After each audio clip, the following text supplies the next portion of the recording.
Good morning, everyone. My name is Leong Jinsun, and this is my member, Yan Yi-sun, Lau Cheng-sen, and Cheong Hong-min. We are from the security team. Today, we'll be presenting our project titled Design of a Secure and Multi-Modal Biometric Automated Border Control System. First, I will be talking about the introduction. Malaysians border checkpoint like KLIA and the Johor CIQ is very busy. Auto gates help speed things up, but they still have problems. Bad lighting, mask, or worn fingerprint can cause false rejection. Also, using only one biometric method makes it harder to catch people on watch lists.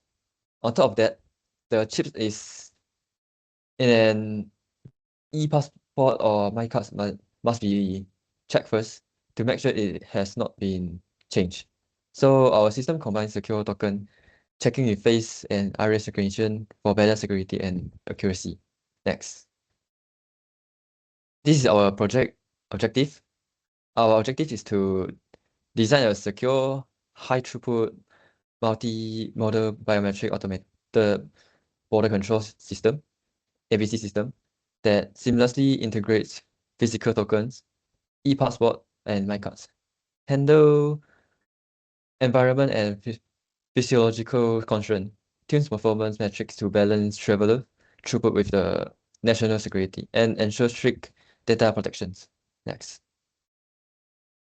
This is phase one, token integrations and initial screening. First, the traveler places their e-passport or MyCard on the RFID or NFC reader. The system then scans the MRZ to create a secure access key using PSC or PSCE. Once the session is encrypted, the reader gets the biometric data from the chip. Before any biometric checks, the system checks the document is real using passive authentications, chip authentications, and terminal authentication. If all checks pass, the biometric sensor turns on, as shown in the flowchart. If not, the gate stays locked and an officer is alerted. The verified symbol is then encrypted at the terminal's hardware security module before it is sent. It is sent to the server using a secure TLS 1.3 connection. Templates and key are stored separately, and the key are kept in an isolated part of the network. Next. After that, the system will move to phase 2, which is primary biometric modality selection. Face recognition is the main biometric. It is fast, contactless, and work with all ICA or passport. Iris recognition is the second biometric. It is very accurate, stays the same for life, and is not affected by mask. Fingerprint recognition, it was not the chosen one. It needs physical contact, has hygiene concern, and can be less accurate for manual workers with worn fingerprint, as shown in this table. Combining face and iris gives better security, high accuracy, and a smoother experience for traveler. Thank you. That's all for my part, and I'll pass it to my next teammate. Hi, member of the Immigration Management, and my name is Yan Yi-sun, and I will explain how the proposed system address environment challenge. So at the BC border checkpoints such as KIA, travel may wear medical masks, heavy makeup, or have a hairstyle that partially cover their face. So this condition reduce the accuracy of traditional face recognition. To overcome this challenge, we propose the system adopt a face plus iris multimodal authentication approach together with a 4-layer accurate face recognition framework. So the first layer will use the mask-aware deep learning to focus on the visible facial regions. The second layer performs peripheral recognition, which use the eyes and eyebrow region when the full face cannot be matched. The third layer use multi-angle visible light and near-infra camera to capture better quality facial image under different lighting conditions and viewing angle. Finally, LPP features attractions generate more robust facial features that are less affected by lightning, pulse, and partial occlusion. Together, this technique improves recognition accuracy while maintaining smooth travel flow. So, this workflow show that the ocular face recognition workflow. First, the e-gate capture the travel facial image and perform face detection and landmark normalization. The system then check whether facial occlusion is present. If not occlusion is detected, it performs standard face matching. Otherwise, the image is processed by the four-layer framework. So the output from all four layers are fused into a confidence score and compared with the predefined threshold. If the score meet the threshold, the traveler proceed with normal verification. Otherwise, the system activate iris recognition as the secondary verification step to improve authentication accuracy. So for the live detection excluding correction challenge, the proper system must also define it such as the printed photography, video replay attack, silicon mask, and fake iris image. So to address this threat, the proposed system implement a 5-layer liveness detection framework. So the framework combines 3D deep sensing, near-infrared reflectance analysis, texture analysis, active liveness challenge, and iris liveness detection. Together, these layers ensure that only genuine biometric samples are accepted before the matching process begins, significantly improve the security of the proposed system. So the proposed system is designed to handle both verification and identification efficiently by performing them at different state of authentication process. So verification or one-to-one matching is performed at the e-gate by comparing the travel live biometric data with the biometric template stored in the e-passport or card. Face recognition is used as the primary biometric, while iris recognition is activated only when additional verification is required. Identification is performed early in the queue area while travelers are waiting. Camera capture their facial image and compare them against the criminal watch list in the background. As a result, the identification result is available before the traveler reach the e-gate. This allows the gate to perform only the faster one-to-one verification. So to balance the security and operation efficiency, the proposed system turned the FAR and FRR using three mechanisms. So the first one is score normalization, convert face and iris matching score to a common style before fusion. Second is quality-based adaptive weighting, assign a higher weight to the biometric modality with better image quality. For example, if the face image is partially occluded, the system relies more on iris recognition. So finally, is the decision threshold is adjusted dynamically during normalization operation. The threshold is set as the EER. During peak travel period, it is lower slightly to reduce the frustrations and improve travel throughput. So during period of elevated security risk, it is increased to reduce false acceptance. So finally will be the ROC analyze. Compare the verification performance of the three biometric configurations. The results show that the face plus iris configuration achieve the highest verification rate and the lowest EER.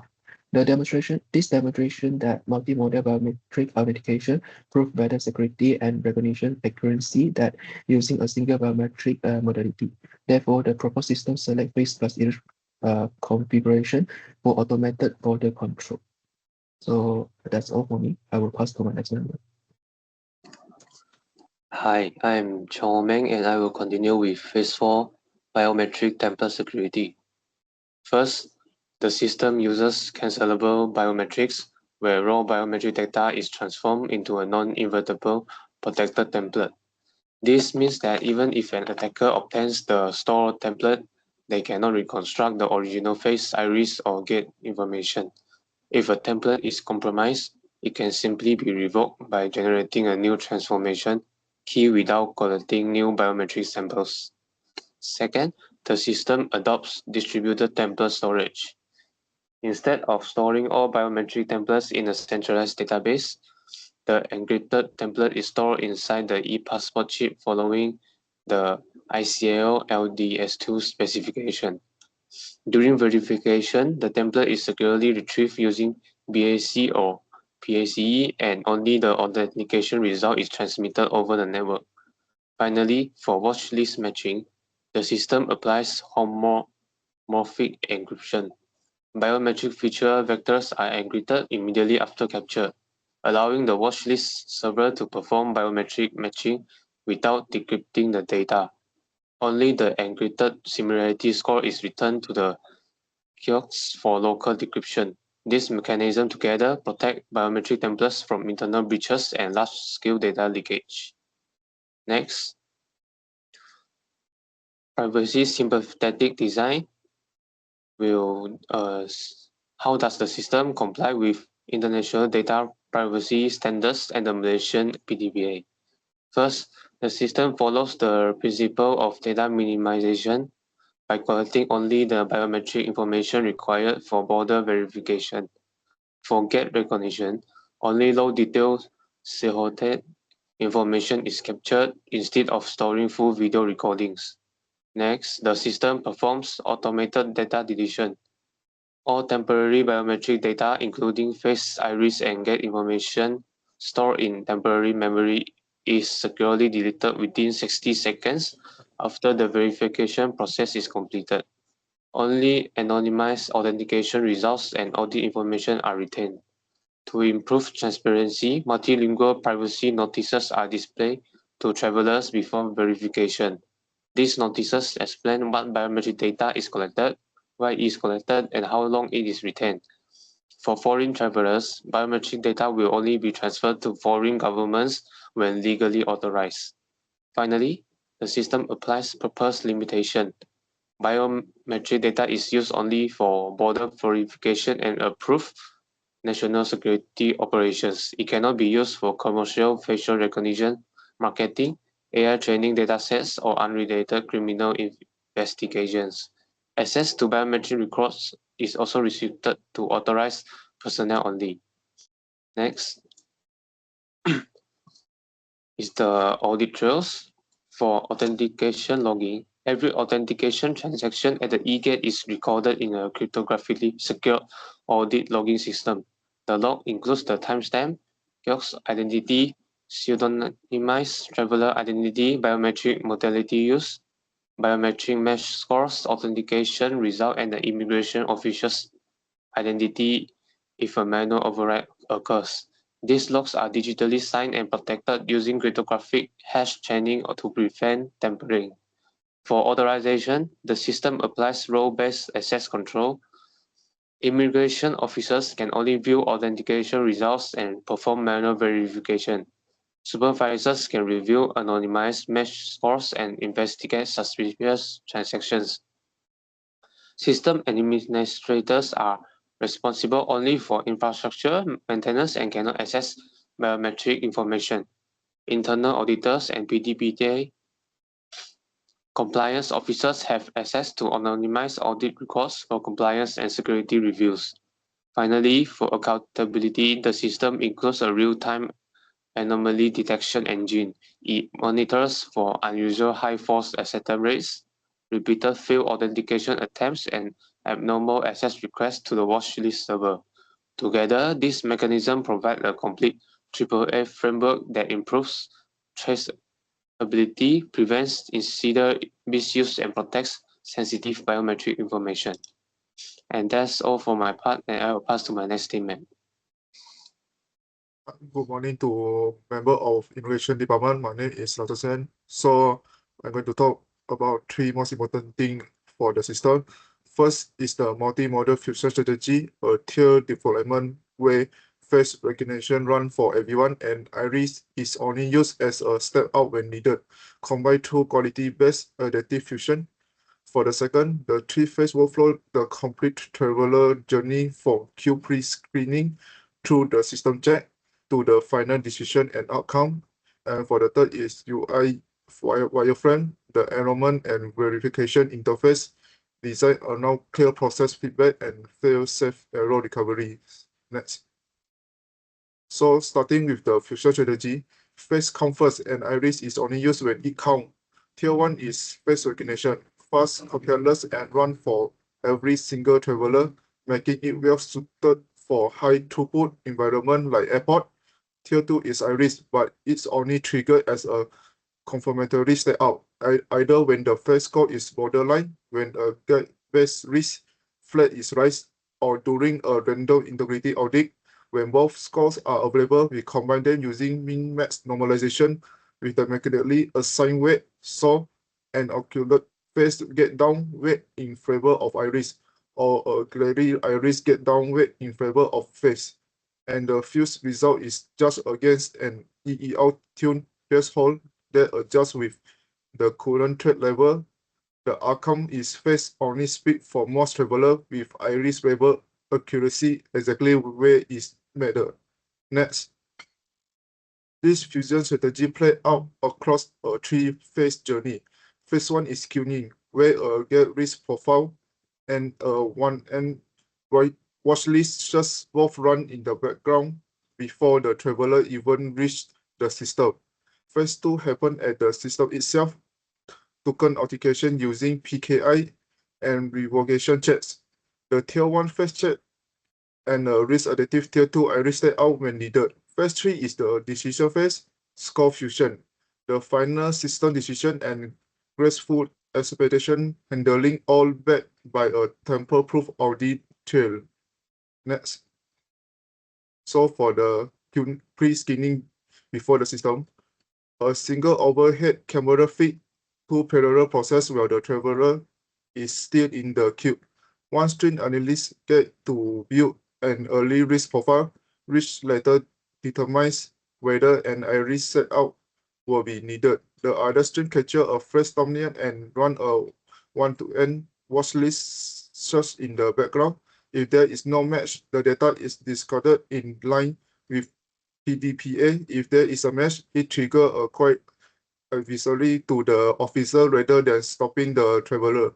Because both of these results are ready before the traveler even reach the token reader, the gate itself never has to wait, keeping the whole process fast. Next. So at the system, the traveler present their e-passport or MyCard, which go through basic and extended access control, PKI chain validation, and CLL or OCSP revocation checks. At the same time, Tier 1 face recognition run with liveness detection and occlusion handling, covering mask, pericular recognition, and both visible and infrared capture based on the face code, get flag or audit status. The system decide whether to escalate to the tier 2 iris setup. In phase 3, the fuse code is compared against the EEL tune threshold. A clear pass open the system regularly. A borderline of failed result goes to a human officer instead of a silent denial. A late watchlist hit trigger a soft lock to secondary inspection and two failed attempts at any route the traveler to an assisted menu lane. Every single outcome, pass, escalation, or reroute is returned to an immutable audit trail. Next. So for the wireframe, all of this is supported by two interface.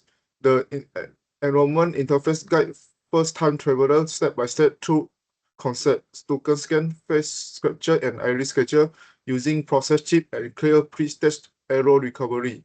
For example, prompting someone to remove sunglasses or move closer if a picture failed. So the verification interface used at the actual gate is intentionally linked across verifying an optional setup if triggered. And then one of four outcomes is accept escalated, assisted line, or secondary inspection. So in both interface, the traveler is always told what happened next, so nothing ever feel like a dead end. Next. So to wrap this out, this project presented a risk-adaptive multi-model biometric border control architecture that's combined fast face-first verification with iris level accuracy. Only when it's needed, move the heaviest computational work into the tuning phase to keep gate time low and back every decision with fail-safe escalation and a tamper-proof audit trail. That's all for us. Thank you.